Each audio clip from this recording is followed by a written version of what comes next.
In Vasquez versus Glassboro Service Association, the New Jersey Supreme Court considered whether a migrant worker from Puerto Rico who found himself abruptly stranded in New Jersey with no money, no housing, and no way home was entitled to help from the courts.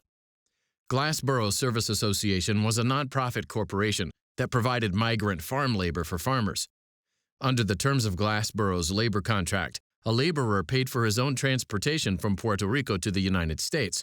If the worker successfully completed the 28-week contract, Glassboro would reimburse him for that ticket and pay for a ticket back home.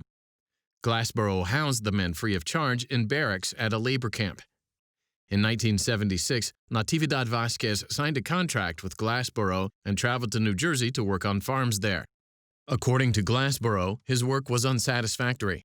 On July 19th, the foreman fired Vasquez. The foreman then told him to get his things from the barracks and leave that day. Vasquez couldn't speak English and had no money to return to Puerto Rico. He sought the help of the Farm Workers' Rights Project run by the American Civil Liberties Union.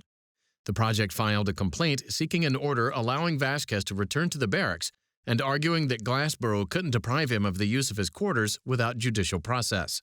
The trial court ruled that Glassboro shouldn't have dispossessed Vasquez through self-help, that is, evicting him without consultation with courts, and that it should have conducted a judicial proceeding.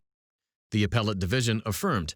Though Vasquez had found housing by the time the case was heard, the New Jersey Supreme Court granted cert because hundreds of migrant workers were being dispossessed of their housing every year.